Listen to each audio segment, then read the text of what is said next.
조용한 프린터의 소음이 공간을 채웠다. 검은 글씨가 빼곡히 적힌 A사 용지가 한 장 한 장 출력 트레이에서 미끄러져 나왔다. 한서연은 아직 온기가 남아있는 종이를 짚기 위해 몸을 숙였다. 그녀의 손가락은 무의식적으로 굵게 강조된 글씨 위를 스쳤다. 이혼 합의서. 통창으로 쏟아져 들어오는 햇살이 그녀의 발치에 눈부신 빛의 조각을 던졌다. 서울 강남의 이 고급 주상복합 아파트는 남편 박민준과 결혼 3주년을 기념해 함께 장만한 곳이었다. 그때 그는 그녀의 허리를 감싸 안고 창가에 섰었다. 여기서 보이는 한강의 풍경이 마치 자신들의 미래 같다고, 이렇게 탁 트이고 밝을 거라고 말했었다. 이제 서연은 주위를 둘러보았다. 거실벽에는 여전히 두 사람의 웨딩 사진이 걸려 있었다. 사진 속 그녀는 달콤하게 웃고 있었고 민주는 언제나처럼 차분하고 과묵한 모습이었다. 불과 5년 만에 이 결혼이 끝을 향해 달려가리라고 누가 상상이나 했을까? 띵! 하는 소리와 함께 프린터가 멈췄다. 서연은 서류를 한데 모아 마지막 장에 자신의 서명을 남겼다. 그녀의 필체는 한치의 떨림도 없이 단단했다. 이 결정은 충동적인 것이 아니라 지난 반년간의 깊은 고뇌 끝에 내린 결론이었다. 휴대폰 화면이 반짝였다. 민준에게서 온 메시지였다. 오늘 야근이라 저녁 못 먹고 들어가. 서연은 씁쓸하게 웃었다. 지난 반년 동안 이런 메시지는 거의 일상이 되어버렸다. 그녀는 답장하지 않았다. 그저 이혼 합의서를 서류철에 끼워 넣고 서류 가방에 밀어 넣었다. 주방으로 간 그녀는 냉장고에서 생수 한 병을 꺼냈다.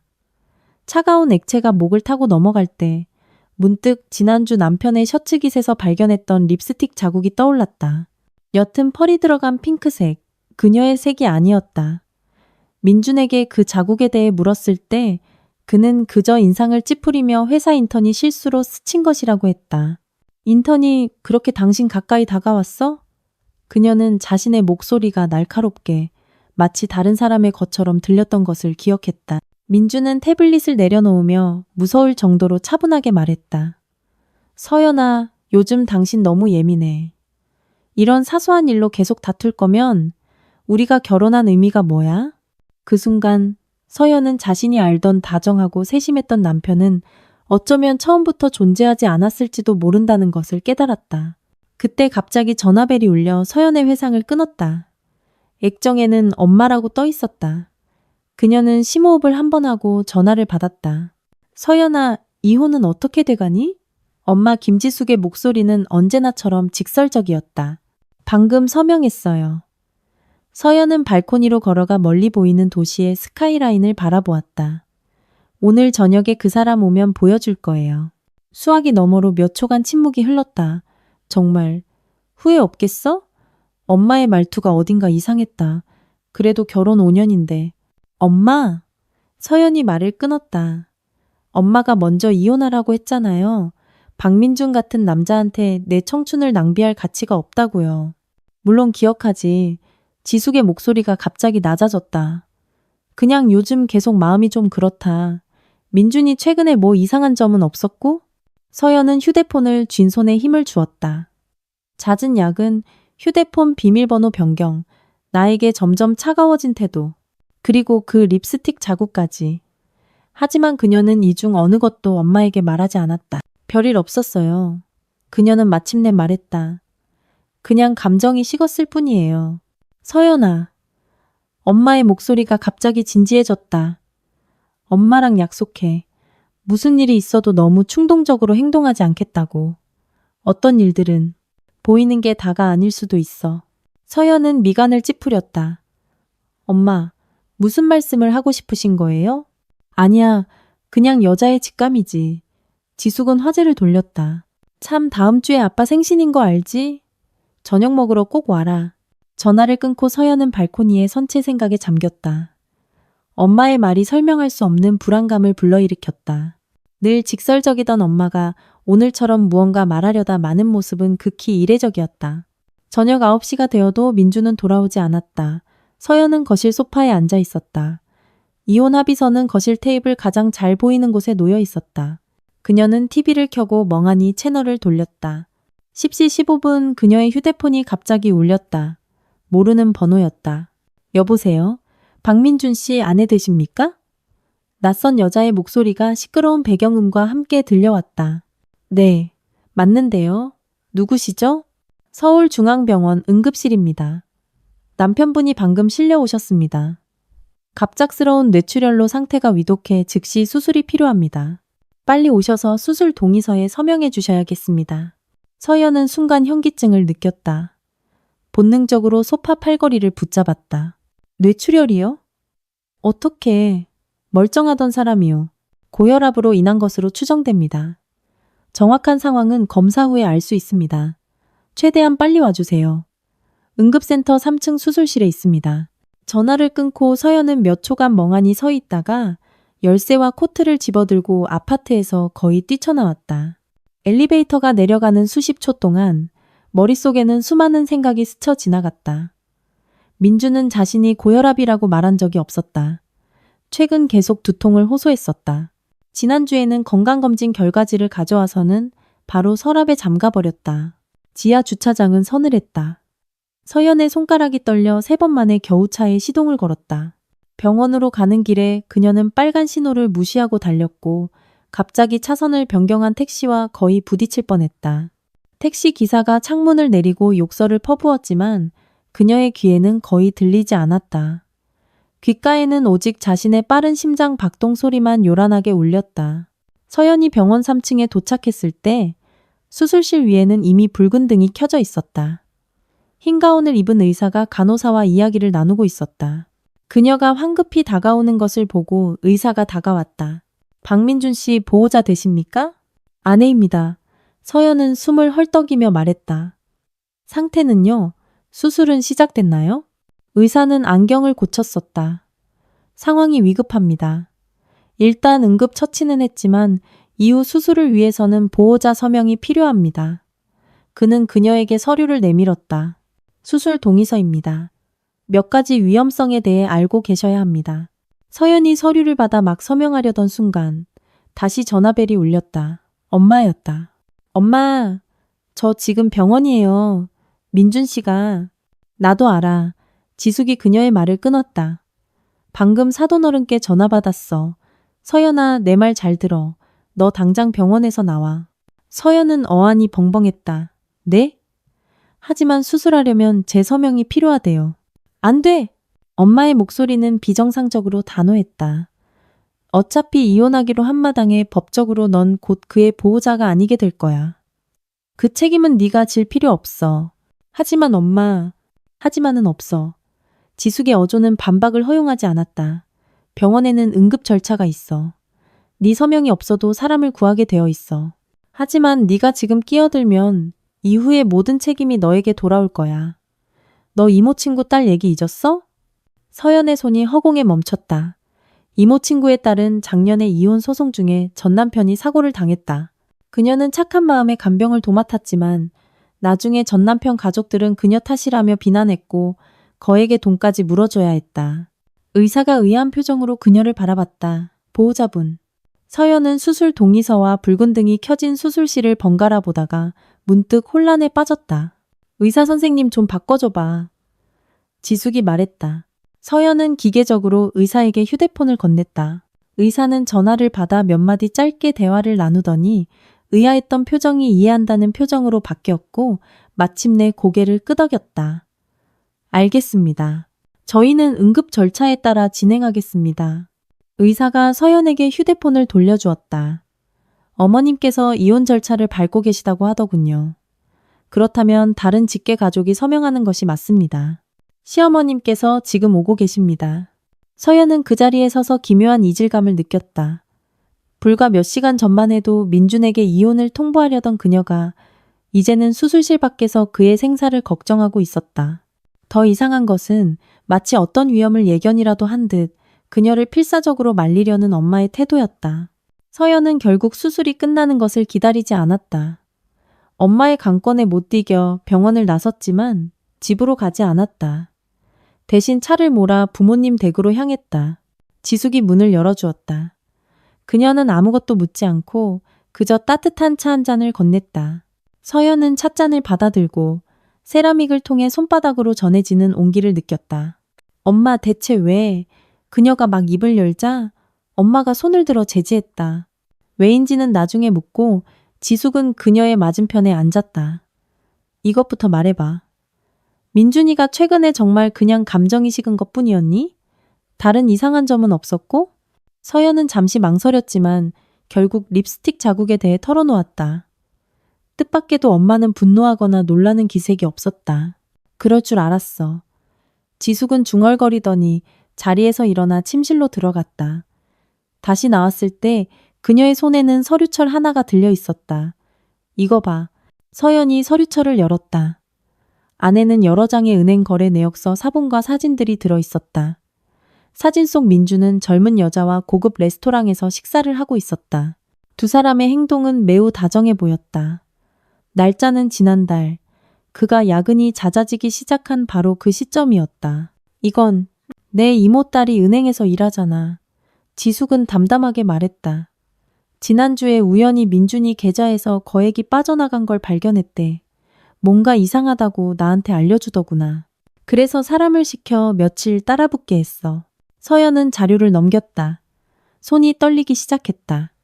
지난 석 달 동안 민주는 두 사람의 공동 계좌에서 거의 수억 원에 달하는 돈을 점진적으로 이체했다. 수취인은 낯선 회사의 계좌였고 사진 속 여자가 바로 그 회사의 법인 대표였다. 재산을 빼돌린 거예요? 서연의 목소리가 쉬어 있었다. 이혼을 준비하면서? 지숙이 고개를 끄덕였다. 그래서 오늘 내가 너한테 서명하지 못하게 한 거야. 만약 네가 오늘 가족으로서 그의 치료에 관여했다가 그에게 무슨 일이라도 생기면 넌 의료적 책임뿐만 아니라 더 복잡한 법적 분쟁에 휘말릴 수도 있었어. 서연은 순간 등골이 오싹해졌다. 만약 엄마의 조언을 듣지 않고 그 서류에 서명했다면 이제 저 어떻게 해요? 그녀는 무력하게 물었다. 지숙이 딸의 손을 잡았다. 내일 김 변호사님 찾아가. 이혼 합의서 드리고 처리해달라고 해. 민준이 일은 당분간 병원에 가지 마. 상황이 명확해질 때까지 기다려. 서연은 창밖을 보았다. 밤이 깊었다. 그녀는 거실 테이블 위에 놓인 이혼 합의서, 민준의 휴대폰에 담긴 의심스러운 메시지들, 그 핑크색 립스틱 자국, 그리고 지금 수술실에 누워있을 남편을 떠올렸다. 폭풍 전의 고요함처럼 기묘한 평온함이 느껴졌다. 엄마의 말이 귓가에 맴돌았다. 보이는 게 다가 아닐 수도 있어. 서연은 부모님 댁객실에서 밤새 뒤척였다. 잠결에도 병원 모니터에 삐삐 소리가 환청처럼 들렸다. 동이 트자마자 그녀는 완전히 잠에서 깼다. 휴대폰을 더듬어 메시지를 확인했다. 병원에서의 연락은 없었고 어젯밤 늦게 김 변호사에게서 온 메시지 하나뿐이었다. 자료 받았습니다. 오늘 오전 10시에 만나서 자세히 이야기하시죠. 그녀는 조용히 일어나 부엌으로 갔고 엄마가 이미 아침을 준비하고 있는 것을 발견했다. 지숙은 뒤집개를 든 채 딸을 보고 멈칫했다. 안색이 아주 안 좋구나. 엄마가 말했다. 좀 더 자지 그러니. 병원에서 소식 있었어요? 서연은 단도직입적으로 물었다. 지숙이 한숨을 쉬었다. 새벽 3시에 네 시어머니한테서 전화 왔었어. 수술은 끝났는데 상태가 낙관적이지 않다고 하더구나. 민준이는 아직 혼수 상태래. 그녀는 프라이팬에 계란을 하나 깨뜨렸다. 의사 말이 72시간 안에 깨어나지 못하면 식물인간이 될 수도 있다고 했대. 서연은 현기증을 느끼며 조리대를 붙잡았다. 이미 이혼을 결심했지만 식물인간이라는 단어는 망치로 머리를 맞은 듯한 충격을 주었다. 5년간의 결혼 생활이 머릿속을 스쳐 지나갔다. 첫 데이트에서 긴장해서 레드와인을 엎지르던 민준. 강가에서 했던 맹세. 그녀의 생일 서프라이즈를 준비하느라 밤을 새우던 모습. 서연아. 엄마의 목소리가 그녀를 현실로 돌려놓았다. 네 잘못이 아니야. 알아요. 서연은 기계적으로 대답했지만 어제 서명하지 않은 이혼 합의서가 떠올랐다. 만약 그때 서명했다면 지금 법적으로 그녀는 이미 민준의 아내가 아니었을 것이다. 그리고 이런 고통스러운 감정을 겪을 필요도 없었을 것이다. 김 변호사님과는 몇 시에 만나기로 했니? 엄마가 물었다. 10시요. 밥부터 먹고 가렴. 지숙은 그녀 앞에 계란 프라이와 토스트를 놓아주었다. 기억해. 오늘은 이혼 합의서에 대해서만 이야기해. 민준이 이번 얘기는 꺼내지 말고. 서연이 고개를 들었다. 왜요? 변호사가 아는 게 적을수록 좋아. 엄마의 어조는 단호했다. 적어도 우리가 상황을 완전히 파악할 때까지는 말이야. 서연은 더 묻고 싶었지만 엄마의 굳게 담은 턱선을 보고 일단 질문을 접기로 했다. 그녀는 천천히 아침을 먹었지만 아무 맛도 느껴지지 않았다. 9시 반. 서연은 옷을 갈아입으러 집으로 돌아왔다. 아파트는 고요했다. 어제 이혼 합의서는 여전히 거실 테이블 위에 놓여 있었고 그 옆에는 민준이 평소 즐겨 마시던 커피가 차갑게 식어 있었다. 그녀가 막 옷을 갈아입었을 때 갑자기 초인종이 울렸다. 현관 카메라를 통해 보니 붉게 부어오른 눈과 굳은 얼굴의 시어머니 최은희가 문 밖에 서 있었다. 서연은 심호흡을 하고 문을 열었다. 어머니, 민준 씨는 짝 하는 소리와 함께 매운 손길이 그녀의 뺨을 강타했다. 타는 듯한 통증이 순식간에 퍼졌다. 네가 감히 날 어머니라고 불러? 최은희의 목소리는 쉬고 떨렸다. 내 아들은 병원에서 사경을 헤매고 있는데 너는 아내라는 인간이 수술 동의서 서명도 안 해줘? 의사 말이 수술이 조금만 더 빨랐어도 예후가 훨씬 좋았을 거래. 서연은 뺨을 감싸 쥐고 한 걸음 물러섰다. 병원에서 응급 절차로 진행할 수 있다고. 헛소리. 최은희는 거실로 쳐들어와 테이블 위에 이혼 합의서를 가리켰다. 이것 때문이지? 이혼하니까 내 아들이 죽기를 바란 거지. 안 그래? 아니에요. 서연의 목소리가 떨렸다. 저 어제 서명하려고 했어요. 그런데 그녀는 갑자기 입을 다물었다. 엄마가 말렸다고는 할 수 없었다. 상황을 더 복잡하게 만들 뿐이었다. 그런데 뭐, 말을 해. 최은희는 이혼 합의서를 테이블 위로 내던졌다. 지금 내 아들 목숨이 경각에 달렸어. 의사가 못 깨어나면 평생 식물인간으로 살 수도 있대. 그럼 치료비는? 그건 네가 낼 거야? 서연은 그제야 시어머니가 찾아온 진짜 목적을 깨달았다. 이것은 따지러 온 것이 아니라 떠보러 온 것이었다. 그녀가 민준의 치료비를 감당할 것인지 확인하러 온 것이었다. 어머니, 그녀는 일부러 그 호칭을 사용했다. 민준 씨와 저는 아직 법적으로 이혼하지 않았어요. 법적으로 저는 여전히 그의 아내예요. 치료비 대부분은 저희 의료보험으로 처리될 거예요.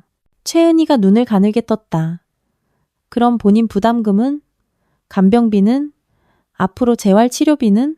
그건 나중에 이야기해도 늦지 않아요. 서연은 시계를 보았다. 죄송하지만 저 지금 중요한 약속이 있어서 나가봐야 해요. 어머니께서 병원에 가셔서 민준 씨 곁을 지켜주세요. 무슨 일 있으면 전화 주세요. 그녀는 가방과 차키를 챙겨 거의 도망치듯 아파트를 빠져나왔다. 문을 닫을 때 안에서 시어머니가 무언가를 던지는 소리가 들렸다. 김 변호사의 사무실은 도심의 유서 깊은 건물에 있었다. 서연은 가죽 소파에 앉아 그에게 이혼 합의서를 건넸다. 한서연 씨, 지금 이 서류를 제출하시는 게 확실합니까? 김 변호사는 금태 안경을 고쳤었다. 남편분의 현재 상태를 고려했을 때 서연은 경계심을 늦추지 않았다. 민준 씨가 입원한 건 어떻게 아셨어요? 이 바닥이 좁습니다. 김 변호사는 옅게 미소 지었다. 병원 쪽에도 제 의뢰인이 있죠. 하지만 걱정 마십시오. 직업윤리는 지킵니다. 서연은 잠시 망설였다. 이런 상황에서 이혼 절차에 영향이 있을까요? 이론적으로는 없습니다. 하지만 일방이 의사 무능력 상태일 경우 법원에서 심리를 잠시 중단시킬 수는 있습니다. 김 변호사는 합의서를 훑어보았다. 그런데 재산 분할에 대해 좀 특별한 합의를 하셨군요. 서연이 고개를 끄덕였다. 각자 명의의 재산은 각자 소유하고 공동 계좌와 공동 명의 부동산만 분할하기로 했어요. 이 합의 자체는 문제가 없습니다. 김 변호사가 미간을 찌푸렸다. 하지만 최근 공동 계좌의 자금 현황을 확인해 보셨습니까? 서연의 심장이 쿵 내려앉았다. 왜 물어보시죠? 김 변호사는 서랍에서 서류 한 장을 꺼냈다. 제가 통상적인 확인 절차 중에 발견한 겁니다. 최근 3개월간 남편분께서 공동 계좌에서 수억 원을 이체했습니다. 수취인은 퍼스트 벡터 인베스트라는 회사입니다. 알고 계셨습니까? 서연은 서류를 받아들었다. 손이 미세하게 떨렸다. 엄마가 보여준 바로 그 회사였다. 민준과 함께 식사하던 사진 속 여자가 그 회사의 대표였다. 몰랐어요. 그녀는 힘겹게 말했다. 그게 문제입니다. 김 변호사의 표정이 심각해졌다. 만약 상대방이 이혼 전에 공동재산을 악의적으로 빼돌렸다면 반환을 청구할 수 있습니다. 하지만 지금 남편분은 혼수 상태라. 서연은 문득 무언가 떠올랐다. 김 변호사님, 이 회사 배경 좀 알아봐 주실 수 있나요? 특히 그 법인 대표와 민준 씨의 관계요. 가능합니다만 시간이 좀 걸릴 겁니다. 김 변호사는 핵심 내용을 메모했다. 그리고 댁에 있는 중요 서류들을 빨리 정리해 보시고 다른 이상한 점은 없는지 확인해 보시는 게 좋겠습니다. 변호사 사무실을 나서며 서연은 피로감을 느꼈다. 눈부신 햇살에 눈물이 날 것만 같았다. 그녀는 바로 집으로 가지 않고 병원으로 향했다. 서울중앙병원 신경외과 중환자실 ICU 2로.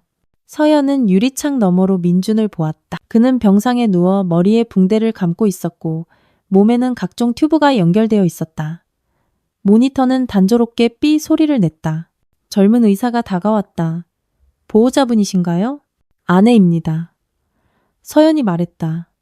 상태는 좀 나아졌나요? 의사가 고개를 저었다. 글래스고 혼수 척도 점수는 여전히 5점입니다.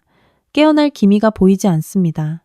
72시간의 골든타임이 지나면 예후가 매우 좋지 않을 수 있습니다. 서연은 유리창에 손을 짚었다. 차가운 감촉에 소름이 돋았다. 5년을 함께한 사이가 이제는 유리창 하나를 사이에 두고 다른 세상처럼 갈라져 있었다. 들어가 봐도 될까요?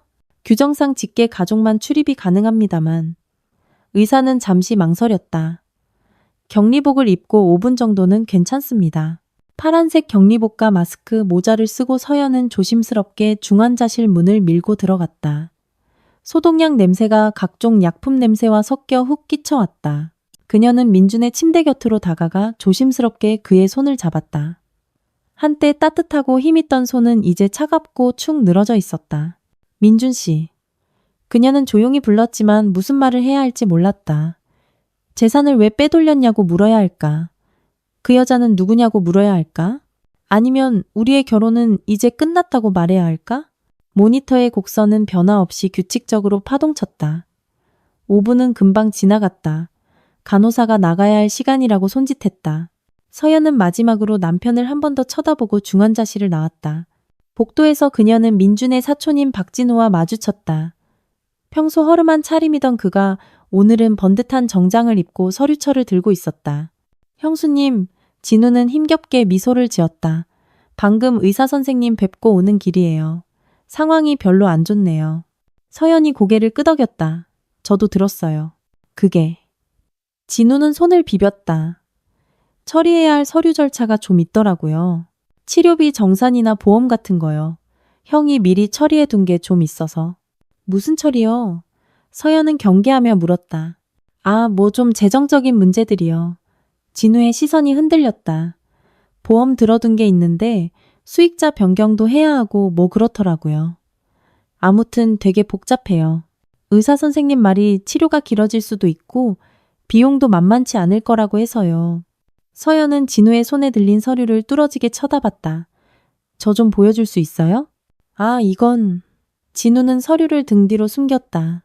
아직 서류가 다 준비된 게 아니라서요. 다 모이면 보여드릴게요. 참, 고모가 형수님 보고 싶다고 하시던데. 아래층 카페에 계세요. 서연은 이것이 자신을 따돌리려는 핑계임을 직감했다. 하지만 일단은 장단에 맞춰주기로 했다.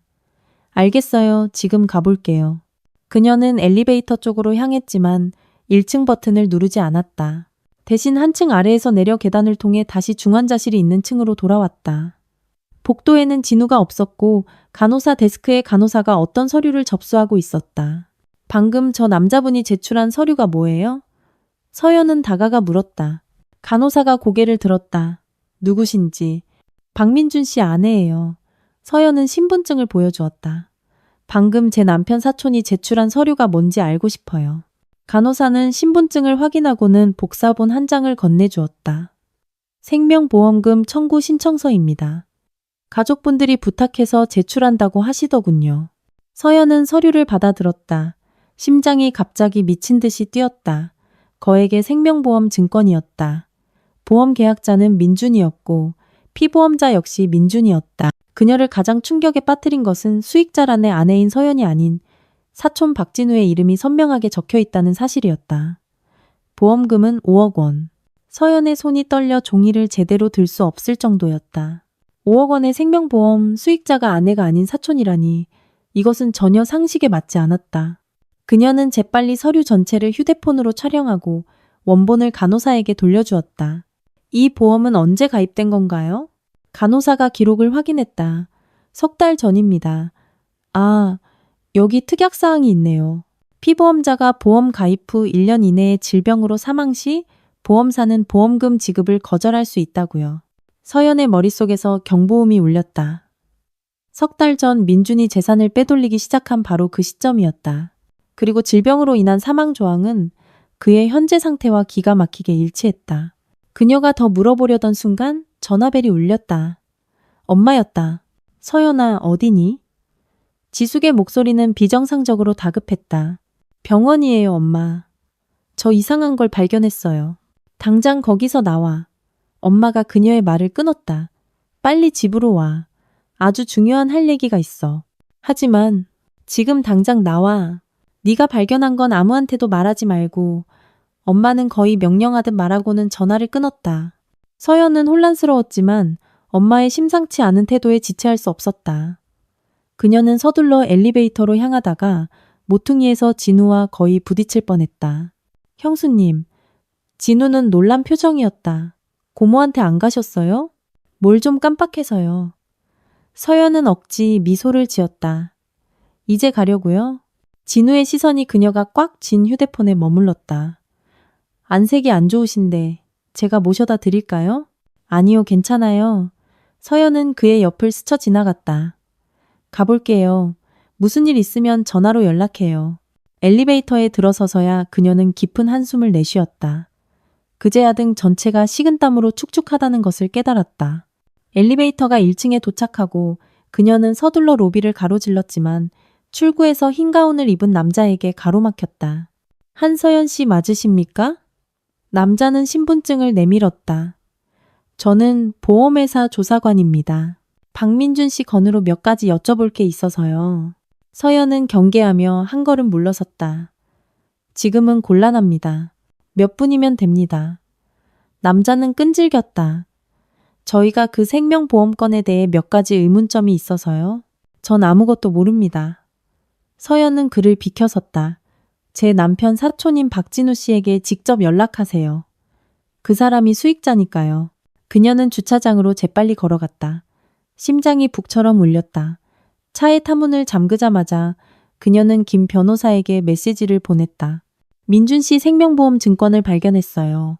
수익자는 사촌 박진우, 금액은 5억, 3개월 전 가입. 이게 합법적인가요? 답장이 금방 왔다. 배우자가 통상 1순위 수익자입니다. 타인을 지정할 경우 배우자의 서면 동의가 필요합니다. 그런 서류에 서명하신 적 있습니까? 서연은 핸들을 꽉 쥐었다. 그녀는 그런 서류에 서명한 적이 단연코 없었다. 그렇다면 민준이 그녀의 서명을 위조했거나 보험 자체에 문제가 있다는 뜻이었다. 그녀는 차에 시동을 걸고 곧장 엄마에게 가서 모든 것을 확인하기로 결심했다. 백미러를 통해 자신을 보험조사관이라고 소개했던 남자가 보였다. 그는 병원 입구에 서서 누군가와 통화를 하고 있었고 그의 시선은 그녀가 떠나는 방향을 집요하게 쫓고 있었다. 서연이 부모님 댁문을 열었을 때 지숙은 휴대폰을 손에 쥔 채 거실을 초조하게 서성이고 있었다. 딸을 보자마자 그녀는 쏜살같이 다가와 서연의 손목을 잡았다. 그 보험사 조사관 만났니? 엄마의 목소리는 아주 낮았지만 눈은 무섭게 타오르고 있었다. 서연이 고개를 끄덕였다. 그녀가 막 입을 열려던 순간 지숙은 조용히 하라는 손짓을 하고는 그녀를 서재로 끌고 갔다. 문을 잠근 후 서랍에서 작은 전자기기를 꺼냈다. 버튼을 누르자 기기에서 녹색불이 들어오며 미세한 소음이 발생했다. 신호 차단기야. 딸의 의아한 표정을 본 엄마가 설명했다. 이제 안심하고 이야기해도 돼. 서재의 커튼은 굳게 닫혀 있었고 스탠드 조명이 유일한 광원이었다. 그 빛이 엄마의 얼굴에 깊은 그림자를 드리웠다. 서연은 문득 눈앞의 지숙이 무서울 정도로 낯설게 느껴졌다. 평소 그녀의 옷차림과 식습관을 잔소리하던 이 평범한 중년 여성이 언제부터 도청 방지 장치를 다루게 된 걸까? 엄마, 대체 무슨 일이에요? 그 보험. 가짜야. 지숙은 책장 뒤에서 금고를 꺼내 재빨리 비밀번호를 눌렀다. 그 보험은 가짜고 진짜는 여기 있어. 금고 문이 열리고 지숙은 서류 한 장을 꺼내 서연에게 건넸다. 그 서류는 그녀가 방금 병원에서 본 것과 거의 똑같았다. 단 한 가지 다른 점은 수익자란에 선명하게 서연의 이름이 적혀 있다는 것이었다. 이게 이해가 안 가요? 서연의 손가락이 자신의 이름을 스쳤다. 왜 보험이 2개죠? 누군가 네가 가짜를 보길 원했기 때문이지. 지숙은 금고에서 누런 서류 봉투를 꺼냈다. 지난 3달 동안 내가 민준이 뒤를 캐고 있었어. 봉투에서 쏟아져 나온 사진들이 책상 위에 흩어졌다. 찻집에서 은밀하게 대화하는 민준과 진우. 퍼스트 벡터 인베스트의 대표라는 이유라와 호텔을 드나드는 민준. 약국에서 무언가를 사는 진우의 모습. 이 약은 뭐예요? 서연은 약국 CCTV 캡처 사진을 집어들었다. 클로르프로마진. 강력한 신경 안정제야. 지숙의 목소리는 얼음장처럼 차가웠다. 과다 복용하면 혈압을 급격히 상승시켜 뇌출혈을 유발할 수 있지. 서연의 손이 떨리며 사진들이 바닥으로 떨어졌다. 그녀는 문득 민준이 최근 자주 두통을 호소하며 가끔 약초 차를 끓여달라고 했던 것을 기억했다. 그 약초는 늘 진우가 가져온 것이었다. 엄마, 그럼 민준 씨의 병이 인위적이라는 말씀이세요? 처음에는 그냥 이혼을 준비하며 재산을 빼돌리는 줄만 알았어. 2주 전에 이 가짜보험 증권과 약물 구매 기록을 발견하기 전까지는 말이야. 서연은 세상이 빙빙 도는 것을 느끼며 겨우 책상을 붙잡고 몸을 가눴다. 5년의 결혼 생활이 치밀하게 계획된 사기극이었다.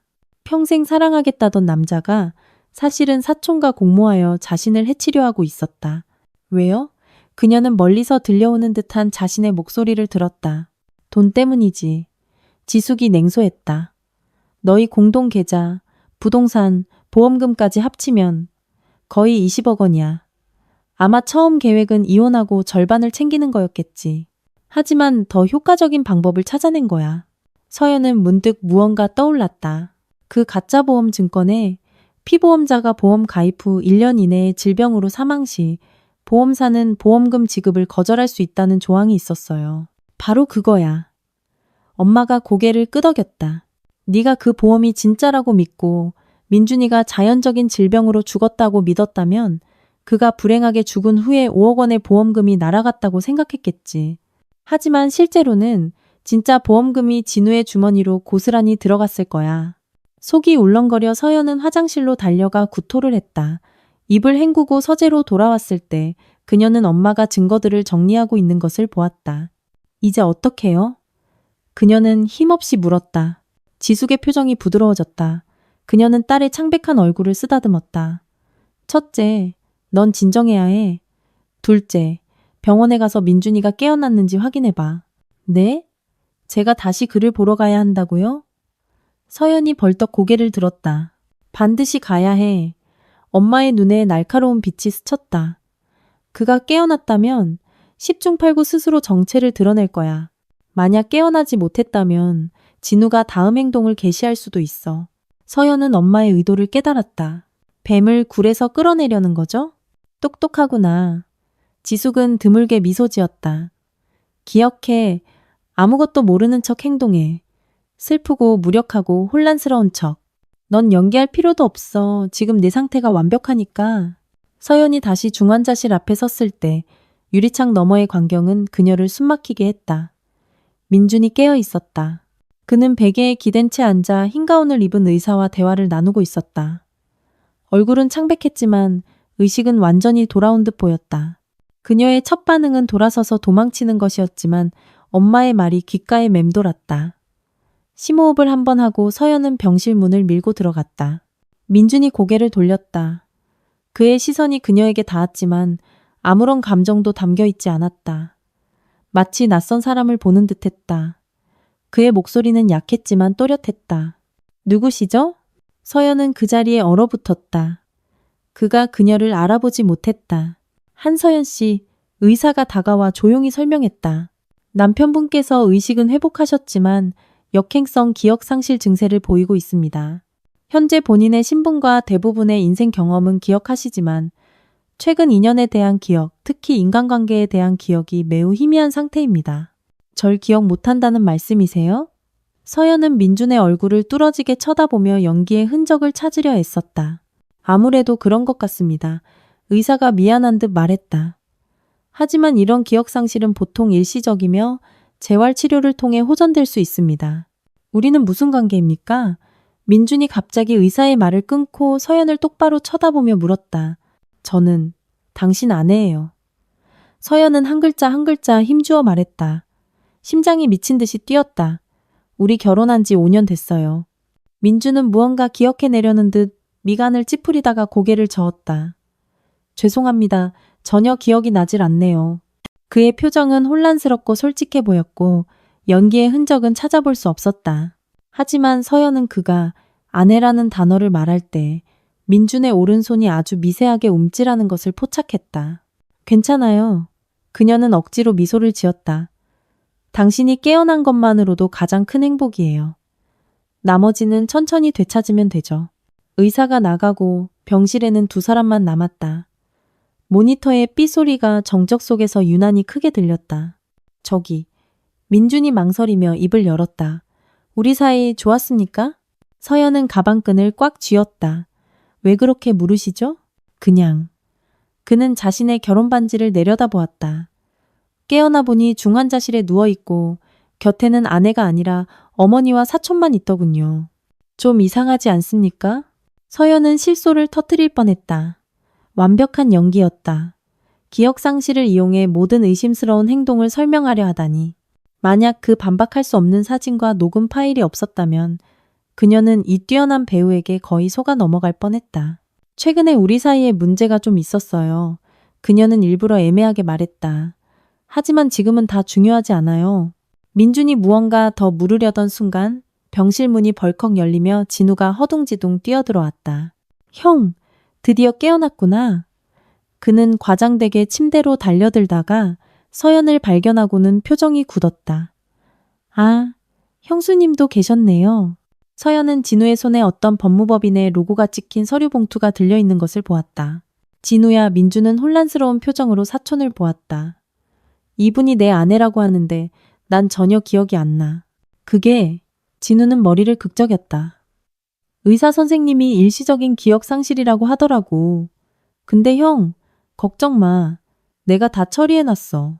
그는 서류 봉투를 의미심장하게 툭툭 쳤다. 위임장은 이미 고모한테 서명받았어. 재정적인 거나 의료적인 결정권은 나한테 넘어왔으니까. 서연이 눈을 가늘게 떴다. 첸호다제, 진화탁업. 민준이 기억 상실인 틈을 타 재빨리 그의 모든 권한을 장악하려는 속셈이었다. 무슨 위임장이요? 그녀는 일부러 물었다. 아, 뭐 필요한 법적 절차들이요.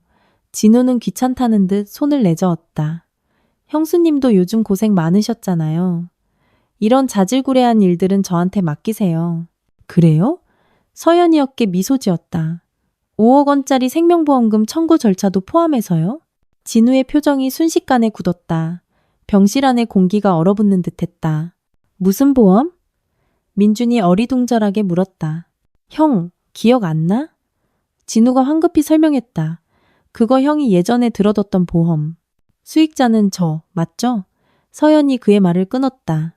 그녀는 가방에서 엄마가 준 진짜 보험 증권 사본을 꺼냈다. 왜냐하면 보험법에 따르면 배우자가 1순위 수익자이고 타인을 지정하려면 배우자의 서면 동의가 필요하거든요. 그리고 전 그런 서류에 서명한 적이 없어요. 진우의 얼굴이 새하얗게 질렸다. 그건 뭔가 오해가 있었을 거예요. 오해요? 서연이 냉소했다. 그럼 이 녹음 파일은요? 이것도 오해인가요? 그녀는 재생 버튼을 눌렀다. 민준과 진우의 목소리가 선명하게 흘러나왔다. 보험은 준비됐어. 수익자는 진우 너로 하되 서연이한테 보여줄 가짜를 하나 만들어야지. 걔가 눈치채겠어? 걱정 마. 돈만 들어오면 네 몫은 확실히 챙겨줄 테니까. 그리고 약 용량 조절 잘해. 진짜 죽이면 안 돼. 알아. 그냥 아픈 척만 하게 만들면 되잖아. 녹음이 뚝 끊겼다. 병실에는 쥐 죽은 듯한 정적이 흘렀다. 민준의 얼굴은 하얘졌다가 파래졌다가 다시 붉어졌다. 이건 조작이야. 진우가 벌떡 일어나 휴대폰을 낚아채려 했다. 서연은 재빨리 한 걸음 물러섰다. 조작? 그녀가 비웃었다. 이거 경찰에 넘겨서 성문 분석이라도 해볼까요? 줄곧 침묵을 지키던 민준이 갑자기 입을 열었다. 그만해. 그의 목소리는 조금의 기억상실 기미도 없이 차분하고 또렷했다. 서연은 준비하고 있었지만 남편이 순식간에 기억을 되찾는 모습을 보는 것은 여전히 등골이 서늘해지는 경험이었다. 언제부터 안 거야? 민주는 마치 저녁 메뉴를 묻는 것처럼 태연하게 물었다. 그게 중요한가요? 서연은 맞받아치며 조용히 가방에 손을 넣어 휴대폰의 녹음 버튼을 눌렀다. 민준이 한숨을 쉬었다. 서연아, 네가 생각하는 그런 게 아니야. 그럼 뭔데요? 서연이 그의 말을 잘랐다. 사촌이랑 공모해서 보험증서 위조하고 재산 빼돌리고 심지어 약까지 먹여서 위독한 상황을 연출해요? 이 모든 게 사진과 녹음 파일로 증명되는데 어떻게 또 변명할 건가요? 옆에 있던 진우는 식은땀을 뻘뻘 흘렸다. 형, 이제 어떡해? 제가 경찰 부르면. 닥쳐! 민준이 그를 거칠게 제지하고는 서연을 향해 갑자기 부드러운 어조로 말했다. 서연아, 내가 잘못했어. 이건 다 진우 녀석이 꾸민 일이야. 내가 잠시 정신이 나갔었나 봐. 박민준 씨. 서연은 차갑게 말했다. 방금 당신이 날 모르는 척 연기할 때 차라리 당신이 정말 기억을 잃었다면 우리 둘 모두에게 차라리 해방일지도 모른다고 생각했어요. 민준의 표정이 굳었다. 하지만 이제 알겠어요. 서연이 말을 이었다. 처음부터 우리의 결혼은 당신에게 그냥 거래였던 거예요. 당신은 날 사랑한 적이 없어요. 당신은 내 돈만 사랑했죠. 아버지가 주신 내 혼수, 내 명의의 부동산, 심지어 내 보험 수익자 자격까지. 아니야. 민준이 침대에서 일어나려다 힘이 붙여 바닥으로 굴러떨어졌다. 진우가 부축하려 했지만 뿌리쳐졌다. 서연아, 맹세할게. 난 널 사랑해. 민준은 무릎을 꿇고 울먹였다. 그건 다 이유라가 날 유혹하고 진우가 옆에서 계속 부추겨서 그런 거야. 내가 잘못했어. 한 번만 더 기회를 줘. 서연은 그의 우는 얼굴을 보며 문득 역겨움을 느꼈다. 한때 그녀의 심장을 뛰게 했던 이 남자가 지금은 이렇게 추하고 비굴해 보였다. 그만해요. 그녀는 한 걸음 물러섰다. 증거는 이미 변호사와 경찰에 넘겼어요. 서류 위조와 상해교사 혐의에 대해서는 판사님께 설명하세요. 그녀는 돌아서서 나가려 했다. 민준이 갑자기 달려들어 그녀의 다리를 붙잡았다. 이러면 안 돼. 난 네 남편이야. 서연이 뿌리치려 했지만 그는 더 세게 붙잡았다. 진우도 달려와 출구를 막아섰다. 형수님, 우리 잘 이야기해봐요. 돈은 다 돌려드릴 수 있어요. 이거 놔요. 서연은 날카롭게 소리치며 동시에 휴대폰의 긴급 호출 버튼을 눌렀다. 이곳으로 오는 길에 엄마와 미리 약속해둔 신호였다. 병실 문이 벌컥 열리고 지숙이 2명의 경찰관과 병원 보안 요원을 데리고 들이닥쳤다. 저들입니다. 지숙은 바닥에 엎드린 민준과 출구를 막아선 진우를 가리켰다. 제 딸에 대한 상해교사 및 보험 사기 혐의로 고소합니다. 그 후는 완전한 아수라장이었다. 경찰이 민준과 진우에게 수갑을 채울 때 병원 복도는 구경꾼들로 가득 찼다. 서연은 엄마 곁에 서서 한때 가장 가까웠던 남편이 경찰에 연행되는 모습을 지켜보았다. 만감이 교차했다. 후회되니? 지숙이 조용히 물었다. 서연은 고개를 저었지만 눈물은 멈추지 않았다. 그냥 이해가 안 가요. 5년의 세월인데 어떻게 그렇게 무자비할 수 있었을까요? 지숙이 딸의 어깨를 감싸 안았다. 어떤 사람들은 천성적으로 양심이 없어. 네 잘못이 아니란다. 석 달 후 서연은 새로 구한 아파트의 발코니에 서서 멀리 떠오르는 아침 해를 바라보았다. 이혼 절차는 순조롭게 마무리되었다. 민준과 진우는 사기 및 상해 혐의로 각각 징역 7년과 5년을 선고받았다. 빼돌려졌던 재산 대부분도 법적 절차를 통해 회수되었다. 휴대폰이 울렸다. 김 변호사에게서 온 메시지였다. 재산 압류 신청이 법원에서 승인되었습니다. 박민준 씨의 모든 자산은 서연 씨의 손해배상을 위해 동결될 겁니다. 서연은 감사합니다 라고 답장했다. 휴대폰을 내려놓자 거실 테이블 위에 놓인 오늘자 신문이 보였다. 사회면 헤드라인은 민준의 사건 최종 판결에 관한 것이었다. 그녀는 펼쳐보지도 않고 바로 쓰레기통에 던져버렸다. 초인종이 울렸다. 서연이 문을 열러갔다. 문 밖에는 지숙이 아침 식사를 들고 서 있었다. 네가 아직 밥 안 먹었을 줄 알았지. 엄마는 다정하게 말했다. 새 집은 좀 어떠니? 거의 다 정리됐어요. 서연은 봉투를 받아들었다. 엄마, 저 물어볼 게 있어요. 뭔데? 그날 병원에서 만약 민준 씨가 정말로 기억을 잃었다면 엄마는 어떻게 하셨을 거예요?